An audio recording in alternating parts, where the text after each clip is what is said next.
उपस्थितांना संबोधित करावे. जोरदार टाळ्यांनी आपण स्वागत करणार आहोत.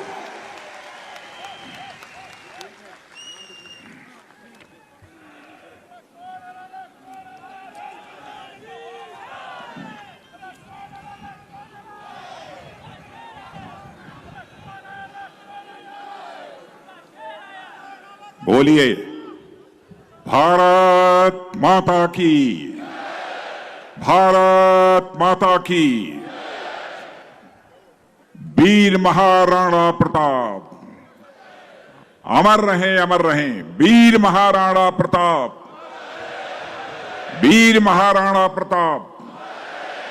छत्रपति महाराज शिवाजी की, छत्रपति महाराज शिवाजी की, छत्रपति संभाजी महाराज की.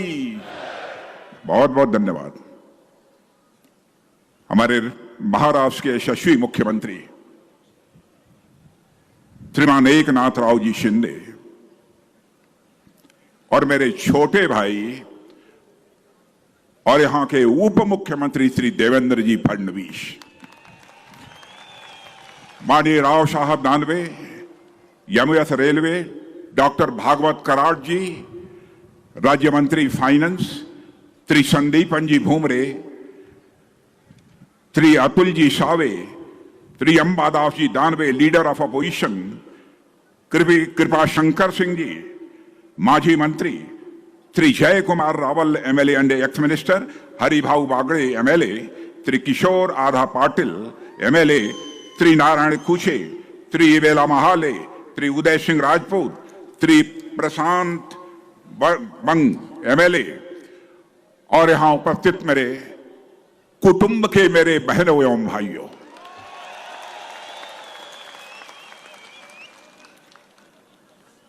मुझे यह कहा गया था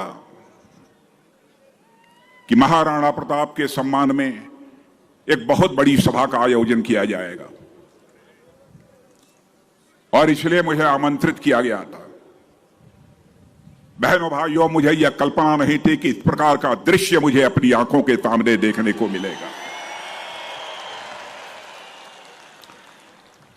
प्रत्यक्ष रूप से अपनी आंखों के सामने जो कुछ भी मैं देख रहा हूं,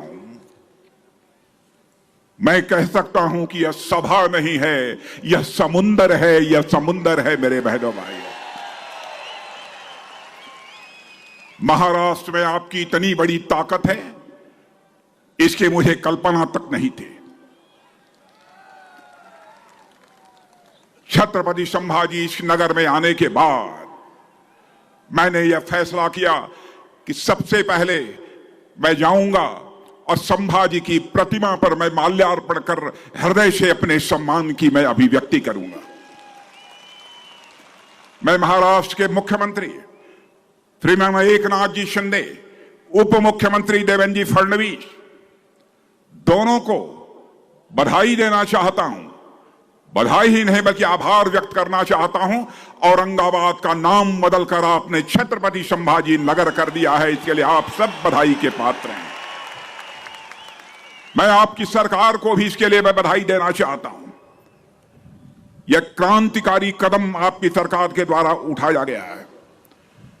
बहनों भाइयों, मैंने फैसला किया था कि यदि मैं जा रहा हूं और छत्रपति संभाजी नगर में मैं जा रहा हूं तो पहले उनकी प्रतिमा पर माल्यार्पण करूंगा.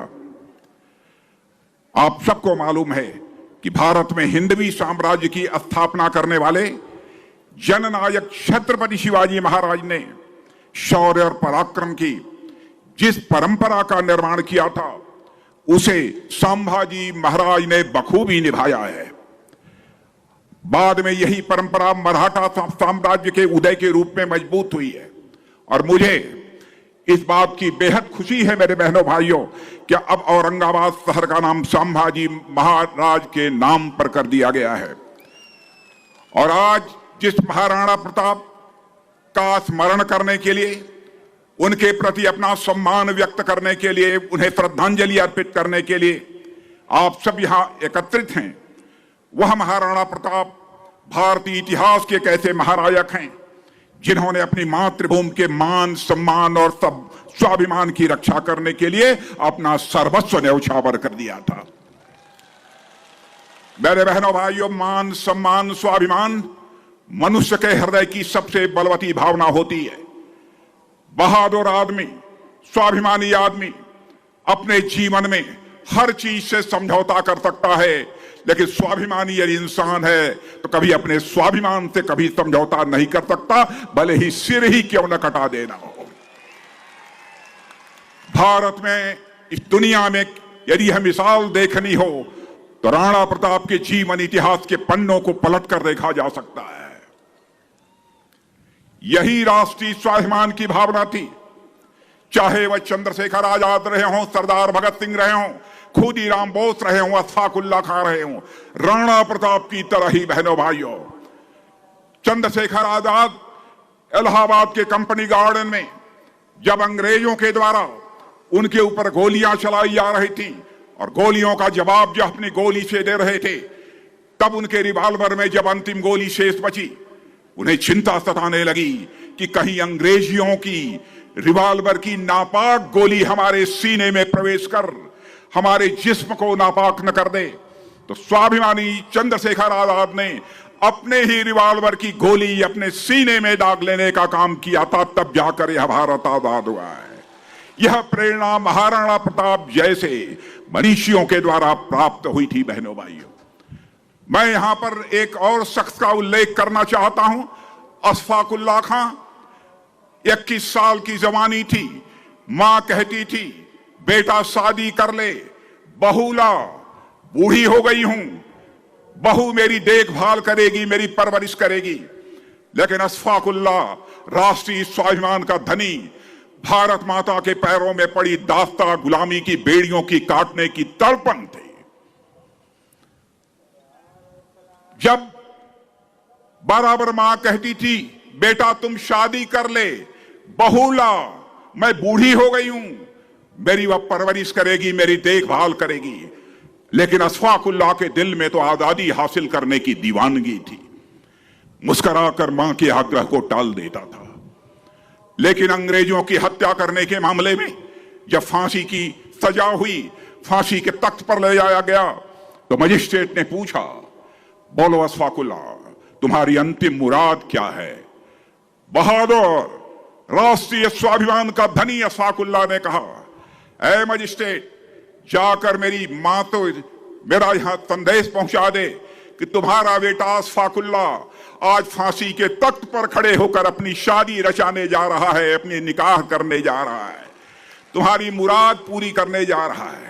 बहनों भाइयों, यह होती है राष्ट्रीय स्वाभिमान की भावना, जो कि इस देश को महाराणा प्रताप जैसे लोगों ने दी है, और उसी रास्ते पर चलकर लोगों ने अपने प्राण न्यौछावर करके भारत माता के पैरों में पड़ी गुलामी की बेड़ियों को काटा है। महाराणा प्रताप ने घास की रोटी खाई है, महाराणा प्रताप ने जंगलों में अपना जीवन बिताया है, लेकिन कभी भी उन्होंने स्वाभिमान से समझौता नहीं किया है। और साथियों, महाराणा प्रताप आज भी उतने ही महत्वपूर्ण बने हुए हैं जितने वह 500 वर्ष पहले थे। और मैं कहना चाहता हूं, आज भी 500 वर्ष पहले जितने महत्वपूर्ण महात्मा महाराणा प्रताप से आज भी हैं, और 500 और 1000 वर्ष बाद भी महाराणा प्रताप हमारे लिए इतने ही महत्वपूर्ण रहेंगे। हम अपने चारों तरफ देखेंगे तो पाएंगे कि इस दुनिया में कब क्या हो जाए कोई नहीं जानता। सारी प्राकृतिक और मानव के द्वारा बनाई गई हर चीज अस्थायी होती है, हर चीज को एक न एक दिन खत्म हो जाना है। लेकिन इस क्षणभंगुर दुनिया में अगर कोई चिरस्थायी है तो वह एक चीज है, मेरे कुटुंब के लोगों, ध्यान रखना, जीवन में एक ही चीज अस्थायी है, वह है हमारा और आपका स्वाभिमान, राष्ट्रीय स्वाभिमान। मेरे बहनों भाइयों, जिंदगी में हर चीज से समझौता कर लेना, लेकिन अपने राष्ट्रीय स्वाभिमान से मेरे बहनों भाइयों कभी समझौता मत करना। अगर आप महाराणा प्रताप की जीवन यात्रा देखेंगे तो उसमें कई घटनाएं ऐसी मिलती हैं जिनसे बहुत कुछ सीखा जा सकता है। महाराणा प्रताप जब मेवाड़ की गद्दी पर बैठे तो अकबर की तरफ से उनको न जाने कितने प्रलोभन दिए गए कि आप दरबार में हाजिरी लगाइए, अकबर को बादशाह कहिए और मुगलिया सल्तनत के झंडे के नीचे मेवाड़ पर शासन करिए। बहनों भाइयों, आप जानते हैं कि कैसे महाराणा प्रताप ने उस समय बिल्कुल इस ऑफर को, इस मांग को उन्होंने ठुकरा दिया और उन रजवाड़ों ने अकबर को अपना बादशाह मान लिया था और अकबर का हुक्म मानते हुए वो लोग प्रशासन भी चलाते थे। कई ऐसे रजवाड़े हमारे देश में थे, लेकिन प्रताप यानी महाराणा प्रताप सिंह किस मिट्टी से बने हुए थे। उन्होंने मेवाड़ की गद्दी पर बैठते ही एकलिंग भगवान की सौगंध खाई थी कि वो मुगलों की अधीनता कभी स्वीकार नहीं करेंगे और उन्होंने इस धरा के स्वाभिमान और इस राष्ट्र के आत्मसम्मान के लिए सारे लुभावने प्रस्तावों को जूते की नोक पर रख दिया था महाराणा प्रताप ने। मेरे बहनों भाई, उन्होंने मेवाड़ राजवंश के उस ध्येय वाक्य को चरितार्थ किया जिसमें यह कहा गया है कि जो दृढ़ राखे धर्म को, मैं आपको भी कहना चाहता हूं मेरे कुटुंब के लोगों, जो दृढ़ राखे धर्म को तिह राखे करतार, यानी जो अपने धर्म पर दृढ़ रखता है उसकी भगवान भी मदद करता है, परमात्मा भी मदद करता है। और राणा प्रताप ने हमें यही शिक्षा दी है, लाख मुसीबत आने पर भी कैसे हम अपने कर्तव्य पथ पर डटे रहें, उससे हिले ना। हमें अक्सर यह बात सुनने को मिलती है, कुछ लोगों द्वारा ऐसे स्वर उठाए जाते हैं कि महाराणा प्रताप ने जो बलिदान दिया उसका आखिर लाभ क्या हुआ। वह जीवन भर जूझते रहे, क्या मिला उनको। यह सवाल पूछने वाले लोगों तक को मैं कहना चाहता हूं कि प्रताप के उस बलिदान के बावजूद भी मुगलिया सल्तनत कायम रही। लोग यह कहते हैं कि प्रताप को इससे मिला क्या। और प्रताप के इस बलिदान ने, मेरे बहनों भाइयों, उनके जीवन को भी बड़ा संघर्षपूर्ण बना दिया था। ऐसा प्रश्न करने वाले लोग वे होते हैं जो हर चीज को लाभ और हानि के तराजू पर तौलते हैं। इस चीज से परे उनका दिमाग ही नहीं जाता है, वो हर चीज को लाभ और हानि के आधार पर देखते हैं। साथियों, प्रताप के पास विकल्प था। प्रताप को जो संधि प्रस्ताव भेजे जा रहे थे वह इस बात के प्रमाण हैं कि यदि महाराणा प्रताप चाहते तो बिलासी और वैभवशाली वह जीवन जी सकते थे, लेकिन प्रताप जानते थे कि यदि वह झुक गए तो हिंदुस्तान से भारत की धर्म पताका हमेशा के लिए झुक जाएगी। इसलिए उन्होंने एक बिलासी लेकिन गुलामी भरे जीवन के स्थान पर एक संघर्षपूर्ण और स्वतंत्र जीवन जीना चुना था। बहनों भाइयों, ऐसे थे हमारे महाराणा प्रताप। और उनके इस निर्णय ने मेवाड़ के आक्रांताओं के लिए अभेद्य बना दिया था इस मेवाड़ को।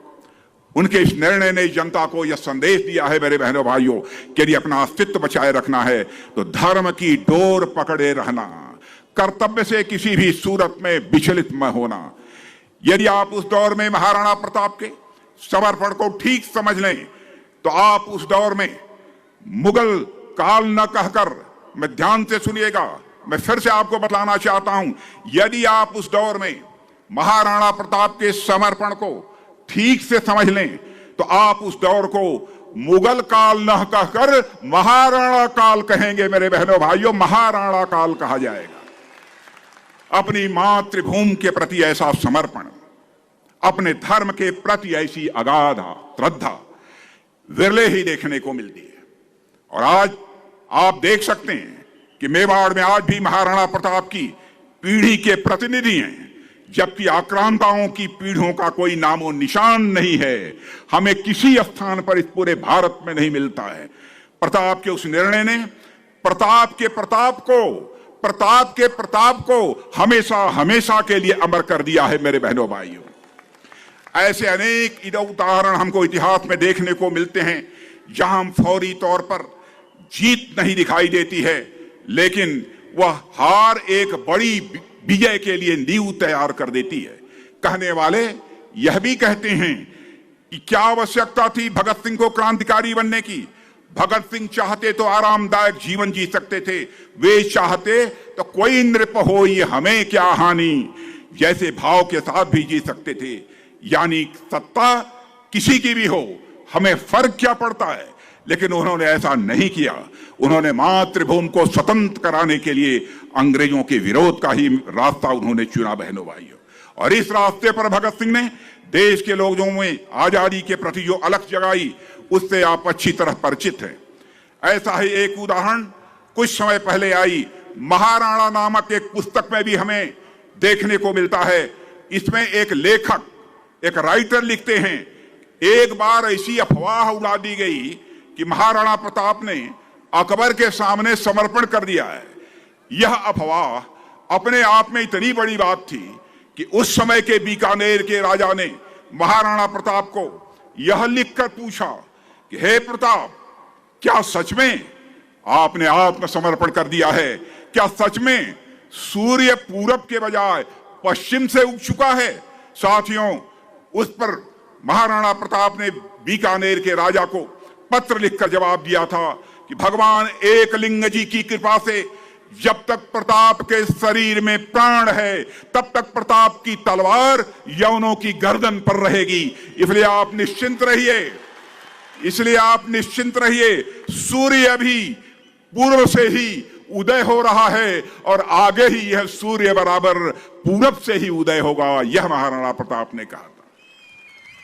साथियों, मुझे लगता है कि इस प्रकार की घटनाओं का प्रभाव न केवल उस कालखंड पर बल्कि उसके बाद की पीढ़ियों पर भी बहुत व्यापक रूप से पड़ता है। किसी युद्ध का फौरी परिणाम तो 1-2 दिन में भी आ सकता है, लेकिन उस परिणाम का असर सैकड़ों सालों तक चलता है। कुछ युद्ध केवल आज के लिए नहीं बल्कि आने वाली पीढ़ियों के लिए लड़े जाते हैं।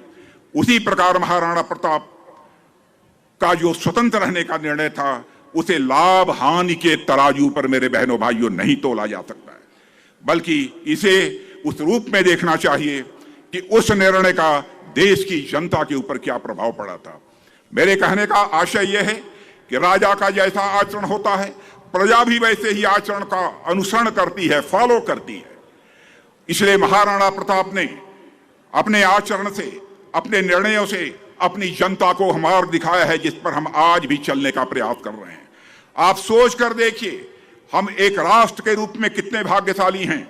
हम ऐसे महापुरुषों का मार्गदर्शन हमें प्राप्त हुआ है, जिनके चरित्र और आचरण के सामने एक बार को तो देवता भी नतमस्तक हो जाते हैं। मेरे बहनों भाइयों, ऐसे चरित्र, ऐसे बहादुर हमारे देश में पैदा हुए हैं। आज हम जिस जिले में एकत्र हुए हैं, इस डिस्ट्रिक्ट का नाम छत्रपति संभाजी नगर है। छत्रपति संभाजी ऐसे ही एक महान व्यक्तित्व थे, जिन्होंने अपने आचरण का एक ऐसा उदाहरण पेश किया जो सदियों तक दोहराई जाएगी। औरंगजेब द्वारा छत्रपति संभाजी को न जाने कितनी यातनाएं दी गई, उनको न जाने कितने कष्ट दिए गए, लेकिन ये कष्ट वीर योद्धा संभाजी के राष्ट्र प्रेम, धर्म प्रेम का बाल बांका भी नहीं कर पाए थे। मध्यकाल का ही मैं एक उदाहरण देना चाहता हूं। ऐसे बहुत सारे उदाहरण मित्रों, उस बहुत विस्तार में आपके सामने मैं नहीं जाना चाहता। बस यही कहना चाहता हूं कि हम बचपन से सुनते आ रहे हैं कि कुछ बात है कि हस्ती मिटती नहीं हमारी, सदियों रहा है दुश्मन दौरे जहां हमारा। आखिर कौन सा कारण है कि न जाने कितनी सभ्यताएं मिट गई, लेकिन हमारा अस्तित्व आज तक भी उसी तरह टिका हुआ है। न जाने कितने आक्रांताओं ने हम पर आक्रमण किए, लेकिन आज भी हमारा ध्वज लहरा रहा है। केसरिया ध्वज आज अपनी आंखों के सामने मैं देख रहा हूं। बहनों भाइयों, लगता है कि उस समय भी युद्ध के मैदान में ऐसा ही केसरिया ध्वज लहरा रहा था।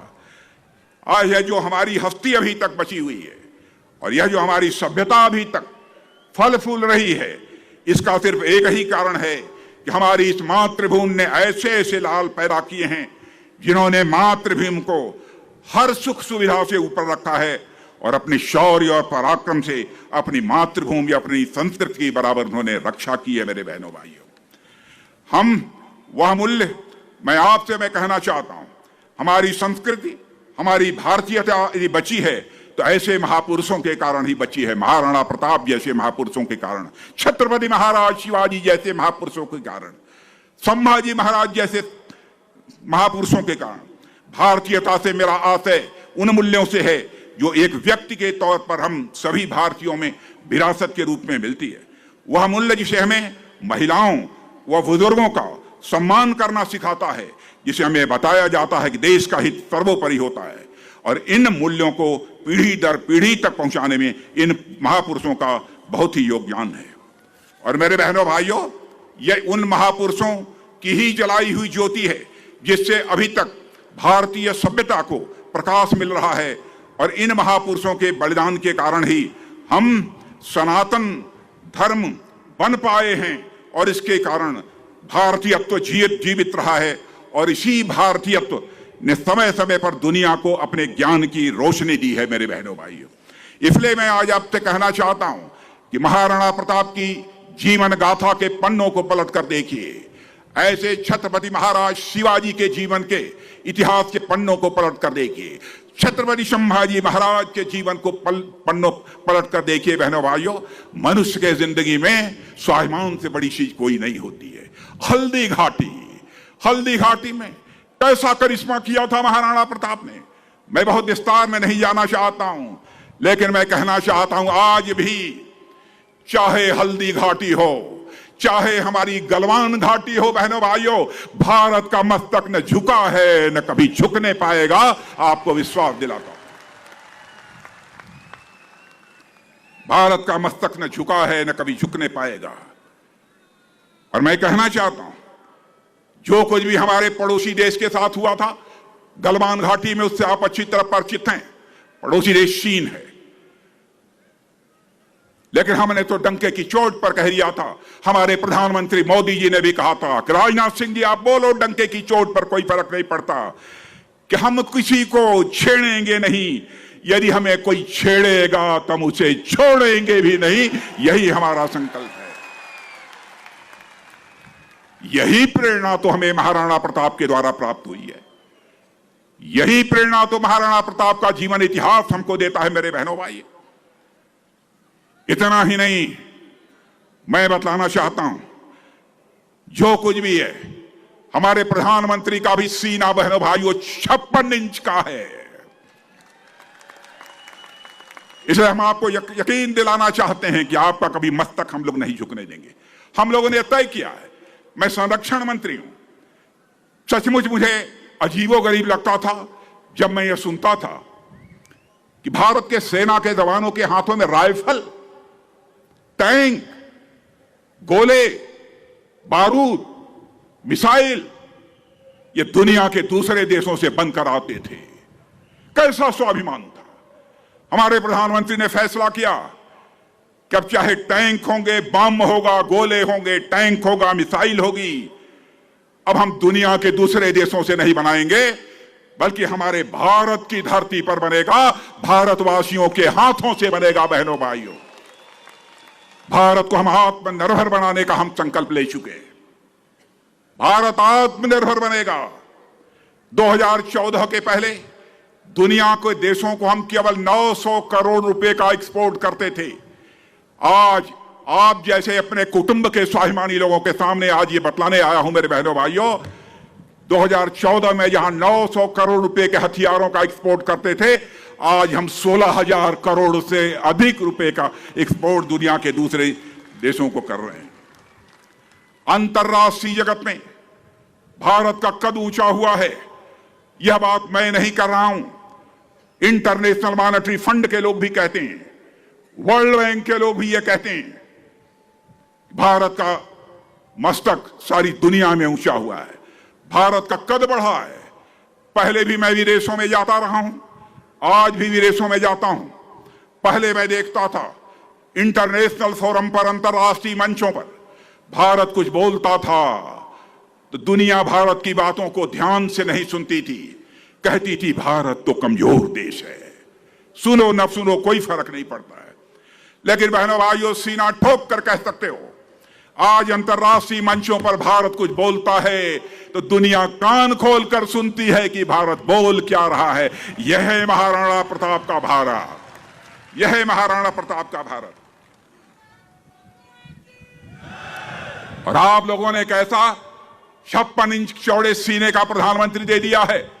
यूक्रेन में रूस और यूक्रेन के बीच जो युद्ध चल रहा था, यूक्रेन में हमारे 22,000 से लेकर 23,000 भारतीय छात्र फंसे हुए थे, उनके मां बाप हिंदुस्तान में कहते थे, अरे प्रधानमंत्री जल्दी से हमारे बच्चों को यूक्रेन से निकाल कर बाहर लाओ, नहीं कब रूस के बम गोले गिर जाएं और हमारे बच्चों की जिंदगी चली जाए। दुनिया में जो कोई देश नहीं कर पाया, हमारे प्रधानमंत्री ने किया। मेरे बहनों भाइयों, नाज है मुझे इस प्रधानमंत्री पर। उन्होंने रूस के राष्ट्रपति मिस्टर पुतिन से भी बात की, यूक्रेन के राष्ट्रपति मिस्टर जेलेंस्की से भी बात की, और जरूरत पड़ी तो अमेरिका के राष्ट्रपति बाइडेन से भी बात की। थोड़ी देर के लिए युद्ध रुक गया और हमारे भारतवासी यूक्रेन से भारत की धरती पर आ गए। यह है भारत। एक पड़ोसी देश है हमारा। मैं बताना चाहता हूं कि हम लोग महाराणा प्रताप को आदर्श मानने वाले हैं, छत्रपति महाराज शिवाजी को आदर्श मानने वाले हैं, संभाजी महाराज को आदर्श मानने वाले हैं। बुज़दिल लोग भारत में नहीं रहते हैं। आतंकवाद के सहारे भी एक हमारा पड़ोसी देश भारत को बराबर कमजोर करने की कोशिश कर रहा है, तोड़ने की कोशिश कर रहा है, लेकिन उसकी कोशिश कभी भी कामयाब नहीं हो पाएगी। बहनों भाइयों, इतना भरोसा रखना, क्योंकि हम लोगों ने करके दिखा दिया है। हमारे प्रधानमंत्री ने, आपने देखा होगा कि जिस समय पुलवामा का, गलवान घाटी का जब कांड हुआ था, यूई का कांड हुआ था, उसमें वह करिश्मा कर दिखाया हमारे यहां के सेना और सुरक्षा के जवानों ने कि हमने दुनिया को साफ संदेश दे दिया है कि भारत के अंदर वह ताकत है कि हम दुश्मन को इस पार भी मार सकते हैं और जरूरत पड़ी तो उस पार भी जाकर मार सकते हैं। यह भारत के अंदर ताकत है। इसलिए आज इससे ज्यादा कुछ न कहते हुए मैं देख रहा हूं कि एक व्यक्ति नहीं हिला है, एक व्यक्ति नहीं हिला है। जो यहां बैठा है वह बैठा हुआ है। इतनी सभा में, इतनी बड़ी सभा में कभी मैंने यह दृश्य नहीं देखा था बहनों, यह दृश्य नहीं देखा। इसलिए मैं अपनी तरफ से पहले तो अपने सभी आयोजकों का और बहुत सारे नौजवान, मैं सबका नाम नहीं लेना चाहता, हमारे भागवत कराड़ जी के साथ गए थे मुझसे मिलने। मुझे लग रहा था कि कार्यक्रम की तरीके टल जाएगा। भगवत कराड़ जी का कहना था और उनके साथ जो लोग गए सबका कहना था जो कुछ भी हो जाए, कल ही मुझे पूना में कार्यक्रम को संबोधित करना है, लेकिन आपको आना ही है। मैंने कहा चाहे जो कुछ भी हो जाए, महाराणा प्रताप का सवाल है, चाहे जितनी भी मुसीबतें क्यों न हो, मैं मुसीबतों का सीना चीर कर मैं आऊंगा बहनों भाइयों। और आज आया आप सब लोगों के बीच और आप सब लोगों का यह उत्साह देखकर मैं पूरी तरह से आश्वस्त हूं बराबर। और मैं यहां पर फिर से यहां के यशस्वी मुख्यमंत्री एकनाथ जी शिंदे और नौजवान उप मुख्यमंत्री श्री देवेंद्र जी फडणवीस, दोनों को विश्वास दिलाता हूं कि आपने आज जो करिश्मा आपने किया है, इस समाज ने जो कुछ भी मांगा था दिल खोल कर आपने दे दिया।